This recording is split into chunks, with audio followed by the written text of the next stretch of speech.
Nanindigan nga ang Malacanang partner na walang mali sa ginawang pag-anunsyo ni Pangulong Bongbong Marcos Jr. tungkol sa pagkakaaresto nga kay dating Congressman Zaldico sa Czech Republic. Reaksyon nito ng palasyo matapos nga ang mga anunsyo o akusasyon na fake news daw ang Pangulo kasunod ng pahayag ng Department of Justice na technically hindi pa naman daw nadadakip talaga si Zaldico. Paliwanag ni Palace Press Officer Auntie Claire Castro, hindi lang ginagamit ng Czech Republic ang terminong inaresto. Subalit, totoong nahuli naman doon ang dating mambabatas. Litong-lito na ako, partner. Kung ano yung naaresto at hinuli, hindi pala synonyms yun, partner. Depende kung anong dictionary titingnan mo. Baka Czech dictionary yung... Hindi. Kung Ano? Malacanang dictionary, Magkaiba yun. magkaiba yan. Baka antonym.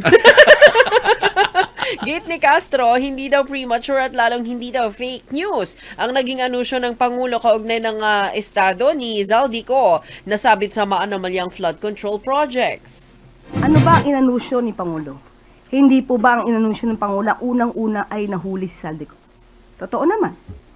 Hindi po ba? Nasa kustodiya ng Czech Republic si Zaldico. Totoo naman.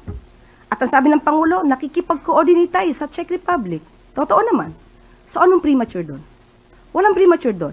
Anong nais ng Pangulo? Madala at mabalik si Zaldico dito sa Pilipinas. Totoo Tama. naman yun.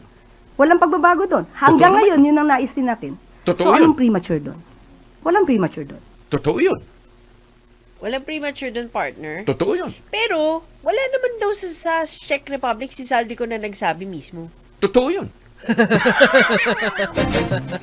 Alam mo, awa na talaga ko yung Auntie Claire, ano ha? Ang hirap naman depensahan Oo. kasi ng ganyan, partner. Kaya sabi nga ni alam mo, friends kami niyan ni Auntie Claire. Auntie Claire. Oo. Ah. Kasi doon sa kabilang network, ako nagbigay ng break sa kanya. Para yan. makapagsalita siya. Oo. Hindi. Pero ano ba Para siya doon? makapagprograma siya.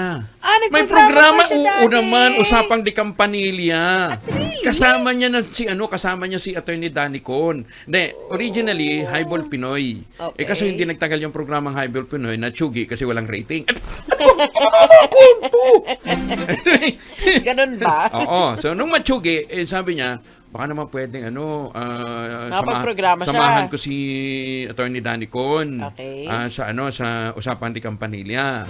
Pero hindi naman sila masyado nagkasundo. Kaya sabi ko, sige, ganito na lang. TTH ka, Tuesday, Thursday. Paghatian nyo. Paghatian. Tapos MWF na lang si Attorney Danny Con. Okay. Happy siya. Ayun, nagprograma siya, partner. Yun.